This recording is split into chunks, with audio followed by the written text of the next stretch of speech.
আলেমদেরকে ধরতেছো, মুসল্লিদেরকে ধরে ধরে জেলে ঢুকাচ্ছ।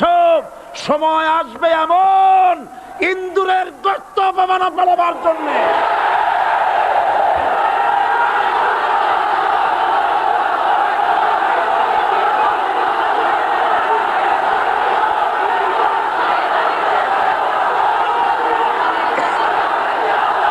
আবু জাহেলের গোষ্ঠী, আবু জাহেলের গোষ্ঠী মনে করেছে সোজা আঙ্গুলে ঘি যখন উঠলো না, আঙ্গুল বাঁকা করতে হবে।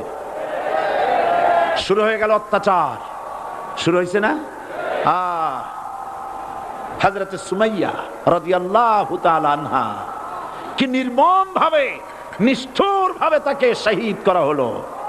খাব্বাব, খুবাইব, হযরত খাব্বাব রাদিয়াল্লাহু তাআলা আনহুকে দেখে হযরত ওমর একদিন বলছিলেন, খাব্বাব তোমার পিঠে এত গর্ত কেন?